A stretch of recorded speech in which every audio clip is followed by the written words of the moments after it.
હું ખોટો હોઉં તો આવી જાય છે.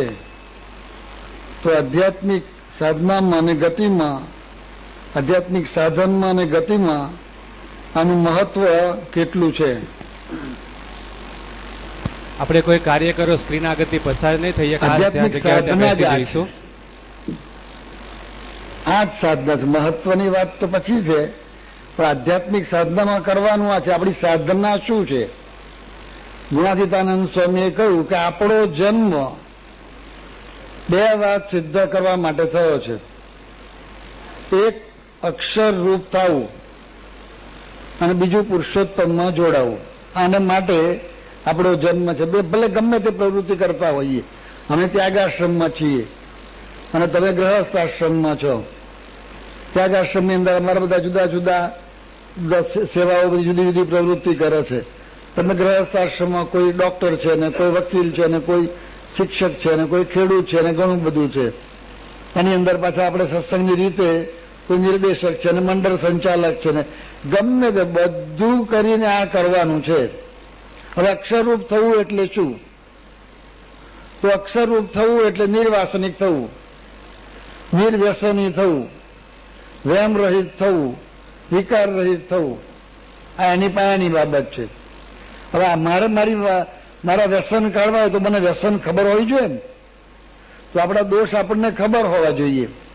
એટલે આપણી ભૂલ આપણે સ્વીકારવી અગત્યની વસ્તુ છે. તો જ માણસ સુધારો કરી શકે છે. નહીં તો એ સુધારો એની અંદર થતો નથી. કોઈ તમને ભૂલ બતાવે અને તમે સ્વીકારો તો સારી વાત છે, પણ કોઈ ન બતાવે તો શોધી કાઢવાની છે. ત્યાં સુધી આગળ પહોંચવાનું છે. એક મહાત્માની વાત, મહાત્માને એક વાત સમજાઈ કે જીવનની અંદર કરવાનું આ છે, ભગવાનને ઓળખવાના છે. તો એને જીવન ઘડવા માંડ્યું. ધીરે ધીરે ધીરે ધીરે ઘડતો જ ગયો. એટલું સરળ જીવન બનાવી દીધું. ઓછામાં ઓછી જરૂરિયાત, જેટલી જરૂરિયાત વધારે હોય એટલું વધારે માણસ જોડે ઘસાવાનું થાય. તો જરૂરિયાત એને ઘટાડી દીધી અને એકદમ એક ટાઈમ જમવાનું, તે પણ બને ત્યાં સુધી કાચું જ, એટલે ફ્રૂટ ને અમુક એવા શાકભાજી જે કાચા ખવાઈ શકે એવા, અથવા કોઈ બહુ એવું કોકોર એવું લાગે તો સહેજ બાફવાનું, બાકી બને ત્યાં સુધી તો બાફવાનું નહીં. એવું કે નીચે જ સુવાનું સાદડી ઉપર, ઠંડા પાણીએ જ નાહવાનું, બે જ જોડી કપડા, એટલે કબાટ રાખો ને આ રાખો ને એની ચાવી રાખો ને તારું રાખો, પ્રશ્ન જ નહીં, કોઈ કરવાનું જ નહીં. આવો માણસ હોય એને બધું એની જરૂરિયાત એમને આવી જાય, લોકો આપી જાય. એક વખત એમના ગામની અંદર એક માણસ જરા માથાભારી હતો, વિચિત્ર પ્રકૃતિનો. હવે એને ખબર, એ માણસ માદો પડ્યો, જરા વધારે માદો પડ્યો. તો કોઈ ભક્તે આવીને વાત કરી કે આ ફલાણો માદો પડ્યો છે. તો મહાત્માના મનની અંદર વિચાર આવ્યો, એ જ લાગનો છે, બસ આ એ જ લાગનો છે. અને સહેજ આમ કટાક્ષ અંદર આવ્યો તો કોઈને ખબર નથી પડી, કારણ કે બોલ્યો તો છે જ નહીં. એને કંઈ બહારથી તો રજૂઆત કરી જ નથી, એ લખ્યું નથી, બોલ્યું નથી, એટલે કોઈ સાંભળ્યું નથી. પણ અંદર આમ સહેજ આમ ઊંચું નીચું થયું કે એ જ લાગનો છે અને કટાક્ષ આવ્યો. એ દિવસે એને ખાવાનું કશું ના આવ્યું, ફ્રૂટ ના આવ્યું, શાકભાજી ના આવ્યું, કશું જ ના આવ્યું. 20 વર્ષમાં આવું બનેલું નહીં. અને આ પહેલી વખત આવું બન્યું. એટલે અંતરદ્રષ્ટિવાળો હતો. એટલે એને કહ્યું કે આ ભૂલ મારી છે, એને સ્વીકારવાની પહેલી જ વાત, whatever is wrong with me. આ સ્વીકારીને જ ચાલવાનું છે આપણે. આધ્યાત્મિક સાધના આ છે. અરે ભૌતિક સાધના આ છે. પ્રિન્સિપાલ જુન્નારકર, તમારામાંના કેટલાક કોઈ એન્જિનિયર હોય, વલ્લભ વિદ્યાનગર ભણ્યા હોય તો, અને કેટલાકે જોયા આપણે છે ના ભણ્યા હોય તો, ફર્સ્ટ પ્રિન્સિપાલ હતા. અને એ પહેલા પૂનામાં હતા અને કંઈક એપ્લાઇડ મિકેનિક્સ કેવું ભણાવતા. બહુ કડક હતા, વેરી સ્ટ્રિક્ટ. એની સાથે સાથે ભણાવવામાં પરફેક્ટ. એક ભૂલ ના કાઢી શકો તમે. અને એક પ્રશ્ન પૂછો એનો જવાબ એની પાસેથી એના વિષયનો ના મળે એવું નહીં, વ્યવસ્થિત જવાબ, કોઈ પાર્શિયાલિટી નહીં. પ્રાઇમ મિનિસ્ટરની ભલામણ પણ ના ચાલે ત્યાં આગળ. તમારો દીકરો હોઈ જાય ઘેર, દીકરો બીકરો કઈ નહીં, એ તો વિદ્યાર્થી જ છે. દીકરો હોય તો આવા વ્યવસ્થિત માણસ, આમ જેના આઈડિયલ પ્રોફેસર કહી શકાય એવા હતા. એક વખત એમના બધા વિદ્યાર્થીઓ નામ ભણાવતા હતા અને પછી એને 2-3 મહિને ટેસ્ટ લીધો. ટેસ્ટ લીધો, એક પણ વિદ્યાર્થી પાસ નહીં, બધા વિદ્યાર્થી ફેલ. પછી બધા ક્લાસમાં પેપર આપવાના, બધાને પેપર આપ્યા. પણ આ જુન્નારકર એને વિદ્યાર્થીઓનો વાંક નથી કાઢ્યો કે વિદ્યાર્થીઓની સમક્ષ બોલ્યા, I don't understand what is wrong with મી, કે મારામાં શું ખામી છે મને સમજાતું નથી, કે મેં આટલું વ્યવસ્થિત અભ્યાસ કર્યો છે મારો, આ બધા વિદ્યાર્થીઓને વ્યવસ્થિત ભણાવ્યું છે બરાબર ખટકો રાખીને, છતાં એને ભૂલ પોતાની કાઢી. એટલે આપણી ભૂલ કાઢવાનો જ આ સત્સંગ છે, દરેકમાં એવું છે. અને સિન્સિયરલી, બોલવા ખાતર નહીં. અત્યારે હું તો ધારો તો વાક્ય બોલી જ ગયો, પણ એ તો બોલ્યા, પણ આમ પ્રમાણિકપણે બોલ્યા કે મારામાં કોઈ ખામી છે, એને કારણે આ બધા ફેલ થયા છે. એની આંખમાંથી આંસુ આવી ગયા કે શું મારી ખામી છે. એ છોકરાઓએ જોયું આમ કે આ પ્રોફેસર સાહેબ તો, આવા પ્રોફેસર તો મળે જ નહીં આપણને. એ ટાઈપના પ્રોફેસર છે, આટલું આનું પરફેક્ટ નોલેજ છે, આટલું આપણી પાછળ આ પુરુષાર્થ કર્યો છે, અને છતાં ભૂલ પોતાની કાઢે છે. બસ કોઈ વિદ્યાર્થીને કશું કહેવું પડ્યું નથી. પછી એમ કે છે કે આ બધા વિદ્યાર્થીઓ એના વિષયની અંદર ઠેઠ બી થયા ત્યાં સુધી ક્યારેય નપાસ થયા નથી. અને આ પ્રસંગ બધા યાદ કરે છે. આ મણિભી સાહેબે મને કહેલો, મણિભી આપણા પ્રિન્સિપલ આપણા પોલિટેકનિકમાં હતા અને આપણા ખાસ સત્સંગી હતા, વિદ્યાનગર હતા. એ આ જુન્નારકર સાહેબના પરિચયમાં આવ્યા છે. એમને કોઈકે વાત કરી છે, એમને પોતાનો અનુભવ હોય, એ અત્યારે મને યાદ નથી, તો એમણે આ વાત કરેલી. એટલે કહેવાની વાત શું છે કે આ આપણી જ ભૂલ આપણે શોધવાની છે, આમાં બીજાની ભૂલ આપણે શોધવાની છે જ નહીં. આપણે જ્યાં કાર્ય કરતા હોઈએ અને બીજાની ભૂલ હોય તો આપણે બહુ નમ્રતાથી કહેવાની છે, નથી કહેવાની એવું નહીં, પણ આધ્યાત્મિક માર્ગમાં કરવાનું, આપણે જ સુધારો કરવાનો છે. બસ જેટલું આપણે વધારે કરીશું એટલું ઓટોમેટિક આ બધું કાર્ય છે ને એ સરળ થશે. આ તો ભગવાનને પ્રગટ કરવાના. આ સીડી રોમ જોઈને આવડામાં કેટલું બધું છે. મહારાજે કહ્યું કે તે સ્વરૂપને તો તમે પણ દેખો છો, પણ તમારા સમજ્યામાં પરિપૂર્ણ આવતું નથી. આ સીડી રૂમ ઊંચી કરીને બતાવી હમણાં, છેલ્લે બધાએ જોઈ, શું દેખાયું આપણને? પણ એને તત્વે કરીને જાણે તો, આ તત્વે કરીને જાણવાનું હતું. હમણાં કહ્યું તો બોલી જ ગયા તત્વે કરીને કે આટલા ફોટા છે ને આટલા વિડીયો છે ને આટલા પ્રવચન છે ને આટલું ફલાણું છે. પણ તમે પાછું ઊંડા ઉતરીને જુઓ તો જાણો તો એમાં નવરા પડાય એવું છે. તો ભગવાનનું સ્વરૂપ એવું છે. એ મેળવવા માટે આપણે નીકળ્યા છીએ. તો આવી તો કરોડો સીડી રોમ અંદર આવી જાય. આ એક સીડી રોમમાં આટલું બધું આવ્યું, આટલા અક્ષરધામ ને આ બધું આવી ગયું. એવી કરોડો સીડી રોમ ભગવાનના સ્વરૂપમાં આવી જાય. અને આ પ્રમુખ સ્વામી મહારાજ ફરે છે. એને રાજી કરવા માટે આપણે નીકળ્યા જ છીએ. તો હવે એને જોવા, એમથી જોવા જોઈએ કે એને જ લાગે છે આ સીડી રોમને 100 વર્ષ સુધી જોયા કરે. આમ આંખ ફાડીને જુએ, એકદમ આમ તો શું દેખાવાનું? મેં કશું દેખાય? કોઈ અવાજ દેખાય? અવાજ સંભળાય? ભાઈ રંગ દેખાય? કશું દેખાય? અને છે કેટલું બધું. હવે એ જાણવાનું જ. પણ એ જાણવા માટેની શરત આ છે, આવી સીડી રોમ તમે આમ ગમે ત્યાં મૂકો ના ચાલે.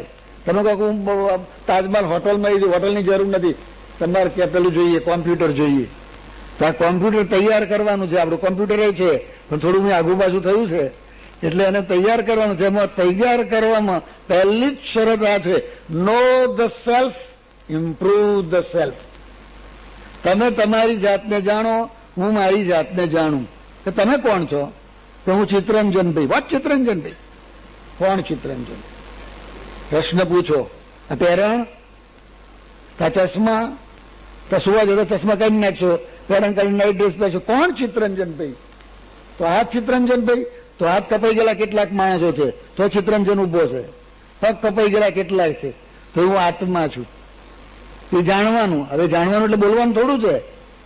આ જાણવાનું એટલે આ બધું આવું.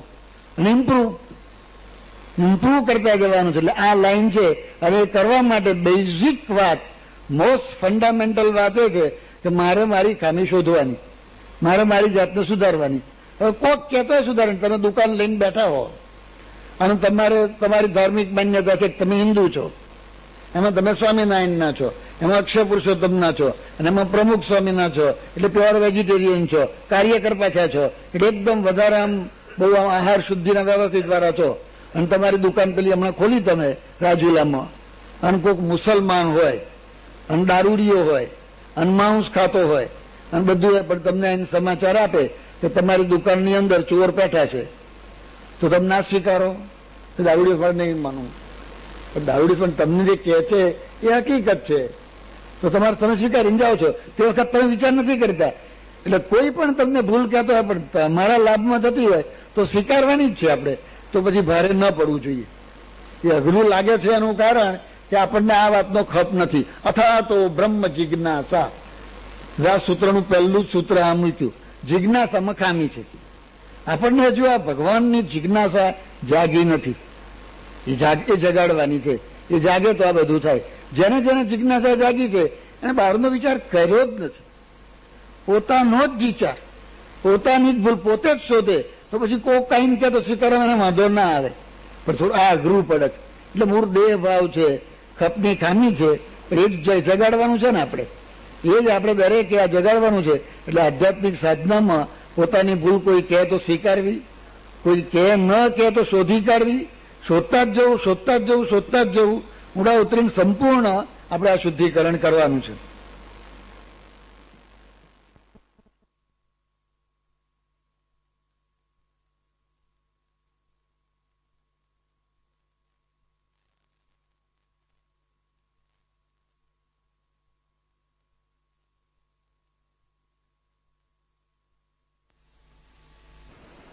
આપે 100% કાર્યક્ષમતાની વાત આપ ઘણી વખત કરો છો. અમે એવું ઈચ્છીએ છીએ કે મારા ક્ષેત્રની કાર્યક્ષમતા 100% વધારવી છે, પરંતુ સાથી કાર્યકરોની અણાવડત, અપૂરતો ઉત્સાહ અને જરૂરી સહકારના અભાવે અમારો પૂર્ણ પુરુષાર્થ હોય છતાં પણ ધાર્યું પરિણામ આવતું નથી. આવું જ્યારે થાય ત્યારે ઘણીવાર નિરાશા વ્યાપે છે. તો આવા સંજોગોમાં અમારે શું કરવું? 100%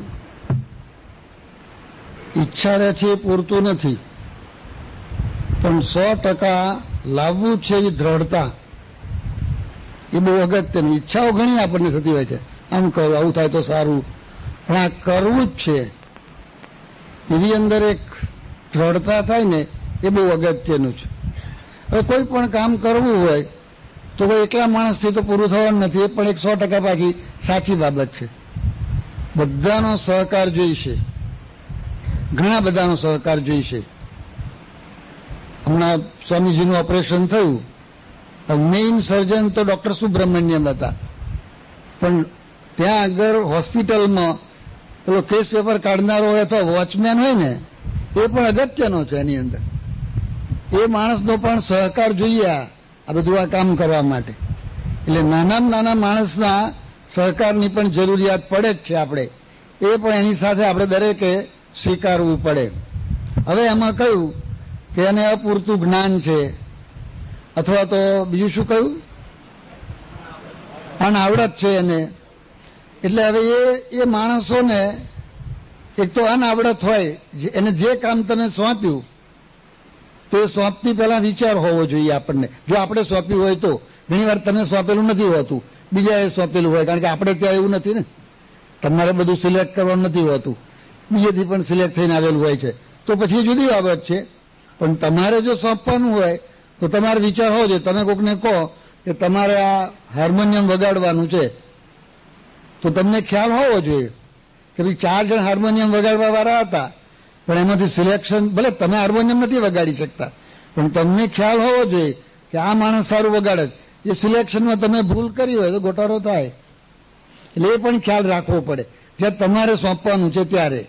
એટલે એ અનાવડતમાં આપણે ઘણી વખત એમાં આપણી કોઈ ભૂલ છે એ આપણે જોવું પડે સોંપતી વખતે.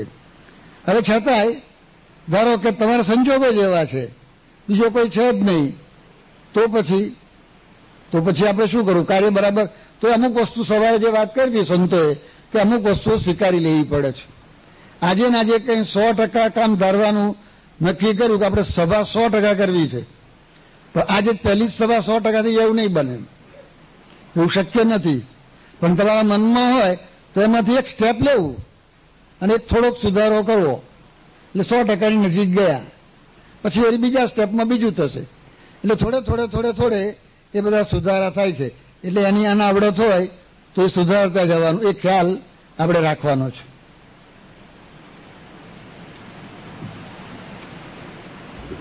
અને બીજી એક વાત કે આપણે આપણો વિચાર કરવાનો કે મારે 100% કાર્ય કરવું છે, બરાબર ને?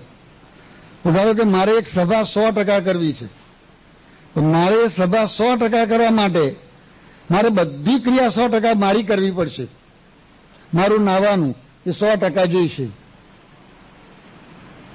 નાવામાં શું? પણ નાવામાં તમે અડધો કલાક કાઢ્યો, એ જરૂર નહોતી, એ તમારે રોજી કાઢવું પડે.